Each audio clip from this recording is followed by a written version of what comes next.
Peter Obi and Tinubu first court appearance in court over the presidential election tribunal. Hey, wait, don't play that video yet.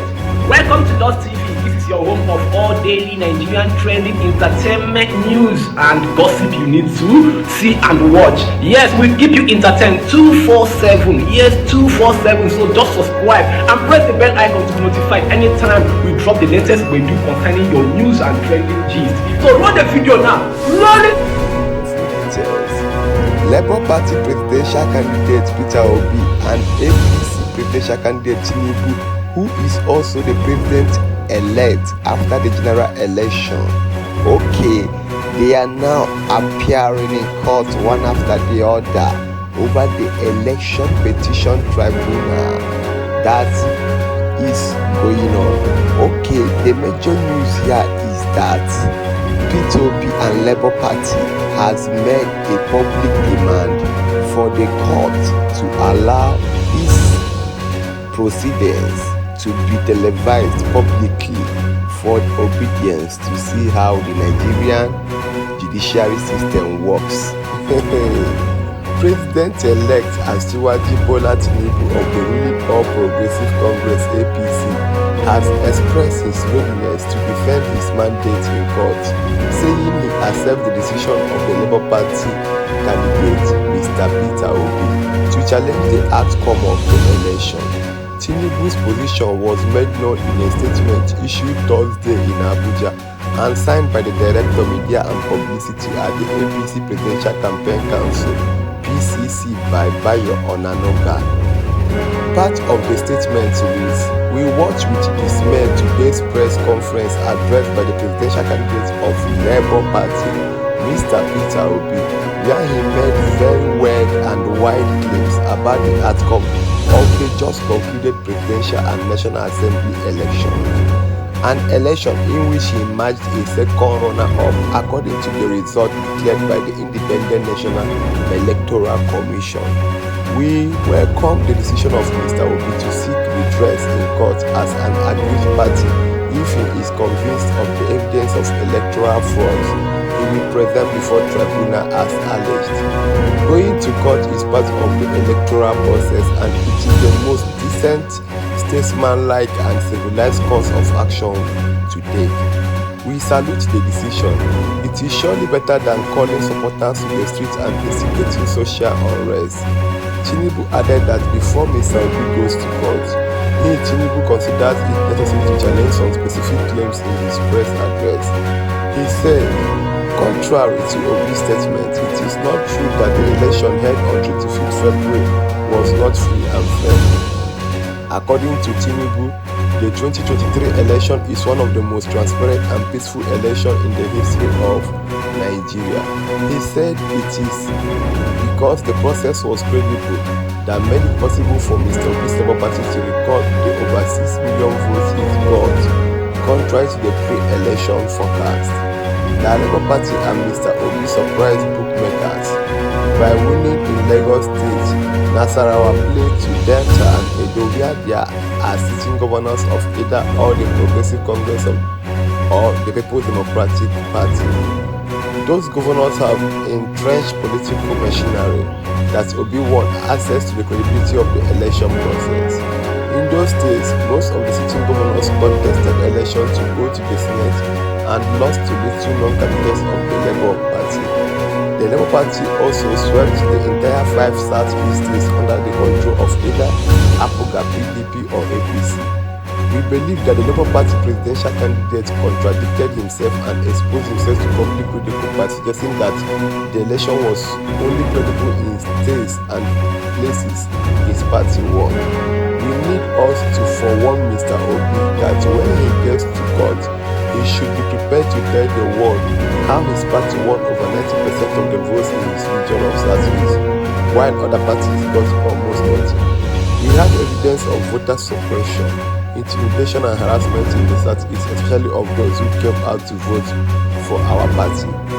Also, when Mr. Obi gets to court, he will have to convince the court with his allegation of rigging in over 40,000 polling units across the country, especially in Northwest and Northeast, where his party had no party agents. and did not sign result sheet as required by law. It is our assumption that the Labour Party will enlist PDP agents to prove its fraud claim since it is an affiliate of PDP. We want to state again for the up-10th time that Mr. Obi didn't win the presidential election and could not have won under any circumstances. This is because he had no path to winning a national election in a multi-ethnic and multi-religious society like Nigeria, where a candidate running in a national election must appeal to the concession of our pluralistic society. Mr. Obi anchored his presidential campaign on the first strategy of ethnicity and religion, the divisive and dangerous politics that has humbled the progress of our country for decades. Nigerians simply reject an ethnic and religious bygone through their ballots. Mr. Obi, all through his campaign, presented himself as a candidate of the Christians and the church, who wanted to help take back their country from the Nigerian Muslims. His campaign also ran on the engine of ethnicity, inflaming strong ego sentiments. He also sought to cash in on the supposed youth discontent in Nigeria, as spread by the NSAS protest in 2020. While Labour Party positioned his candidate as the harvester of the youth votes, his plan has forgot that Nigeria does not have a homogeneous and monolithic youth population that can deliver block vote to any candidate. All the major parties that contested the election also have strong youth appeal and supporters. The lesson in Mr. Obi's defeat in the election is that no politician in Nigeria can win a presidential race by being a sectional and an anointed candidate by any religion. Mr. Obi and his party knew why they failed. They knew they had no path to victory with their negative and dangerous campaign.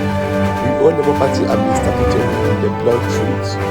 They failed in the election. No amount of red herring and misinformation about the election and the outcome can obliterate this reality, the APC-PCC added. And now the court ruling has started, and Mr. Obi has appeared in court while Tinubu is still not present in court, but send some people to come and stay in his position while he's still outside the country.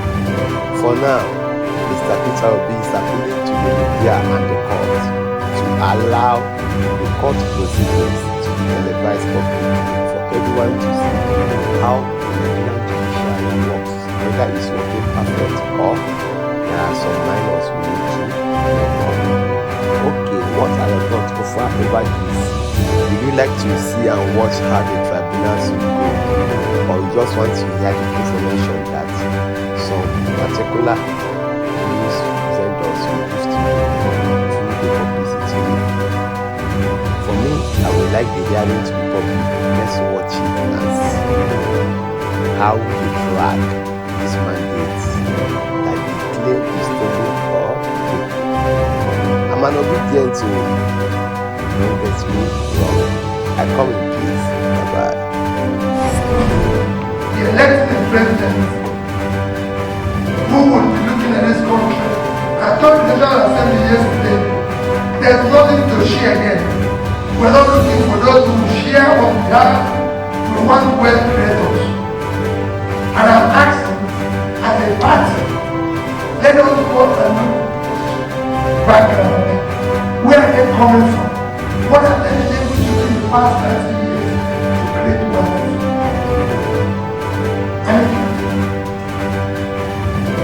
I like what the Lord said about me when he was talking. But basically, my background is that I'm a trainer. That's what I do. And I do it every day. Believe in it. Yes, it's taking me where I've got the height of training. I also got the height of public cooperation, including being chairman of SEC, even when I said the SEC is not doing their job very well. Capital market is working. Because the capital market is so shallow, where we're not even 1.5% of South African capital market, and we're the biggest economy. And I've been a governor. We have managed public money. The problem of Nigeria is that we need people who have trust on how to manage public money. And that's what we need so we can invest it properly. I just came back from Morocco. After traveling to that one country, asking a question, what is wrong with Nigeria?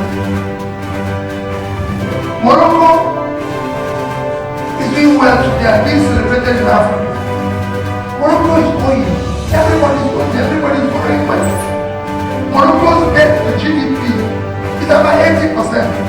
But Chairman, if you go to Morocco, I drove from the capital Rabat to their port, 300 kilometers. I didn't see one police on the road. There was no problem. That port is the biggest port in Africa. Doing 3 times what the Nigerian port combined. For the 3 hours I was there, I could see how I got